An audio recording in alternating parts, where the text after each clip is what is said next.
Alright, we're back.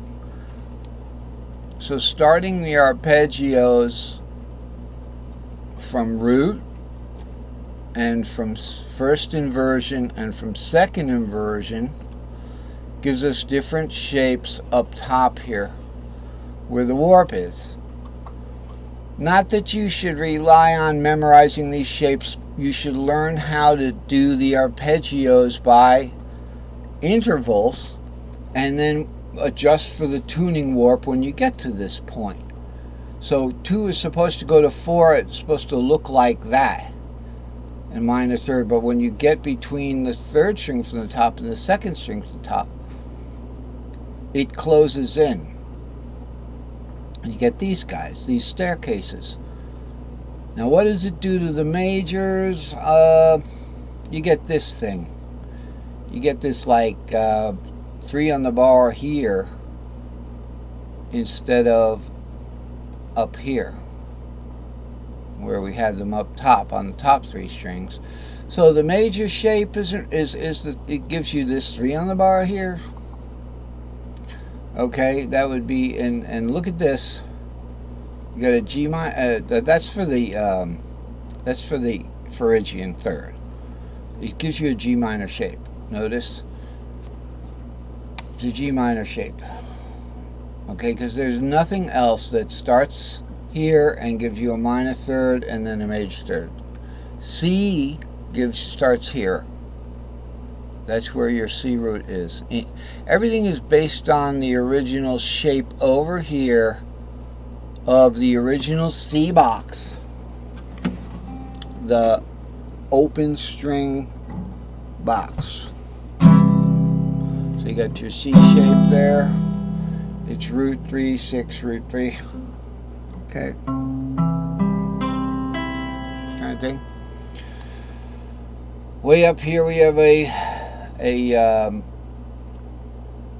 okay, well this is arpeggio, it's not a chord. But this is certainly a G-shaped chord. So if I go on like this, you get G, B, D. If you start way up here from a G, I mean way up here, that's just an octave. That's what I'm playing right here. The same thing. It's your C, E, G is 1, 4, 5.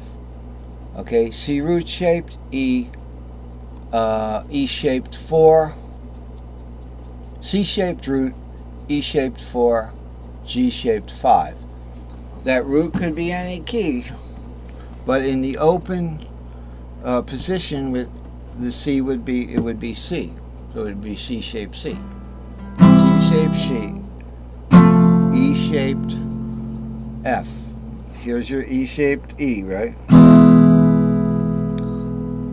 Okay, but this G sharp is not in the mode of C. So, but it is in E minor.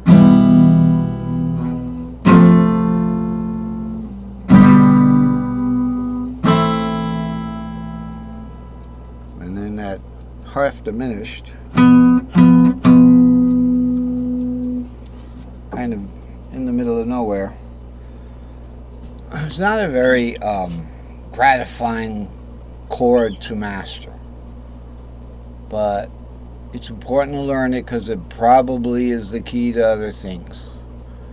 In any case, why were we talking about this? Because we want to see, before we go down to first inversion, we want to see the shapes.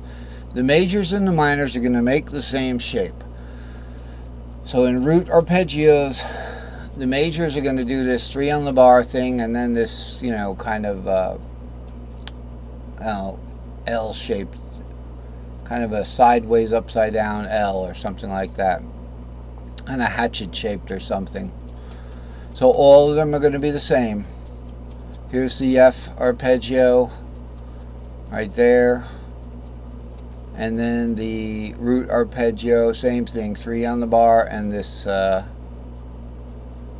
right angle right here, and that's because of the warp. It brings it over. Let's unveil this. Let's see what that was. What was that supposed to be? Like, what was that? You know, it looks strange, but what was it? Oh, it was just our little friend down here. Major third, minor third.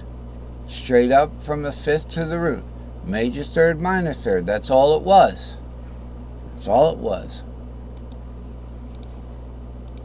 But you warp it over with the two strings, and you have this kind of shape here. And it's still a root chord. And remember, rule, when you're playing one note per string,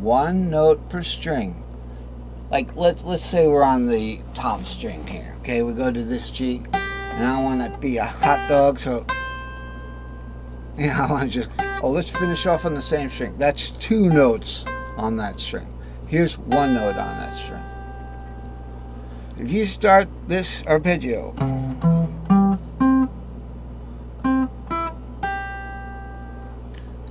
it starts on the same ends on the same inversion as it started on. So it starts on root, it ends on root. It's just two roots together. Root 3 5, root 3 5. All the way through. Every inversion, every mode.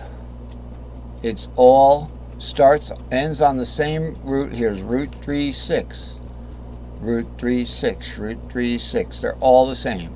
6 2 4, 6 2 4. As long as there's only one note per string, you will just be doubling the first interval that you start.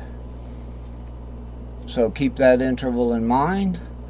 And when you get up to the warp, like look, this one looks a little crazy, right?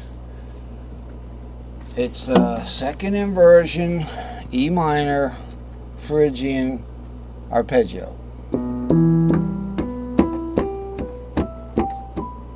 Okay, but really what's written there is going to be, that's it. Bump, bump, bump, bump, bump, bump. So we do that. Where's that going to start? It might...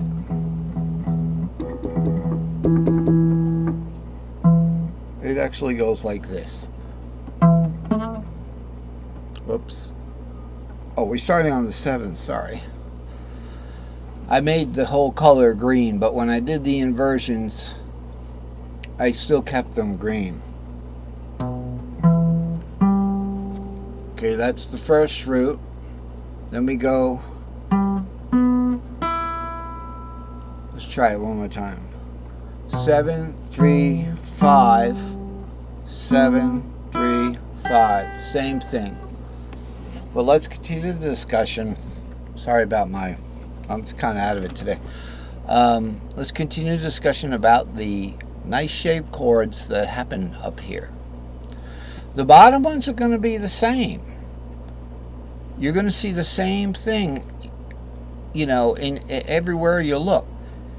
It's either going to be a G-shaped root 3 5. Notice that's within this box right here. Whoops. I wanted to get the drawing tool. Notice that's within this box. Root 3 5. It's within this box right here. Alright? It's going to be the same everywhere you go. Whatever you do. Alright.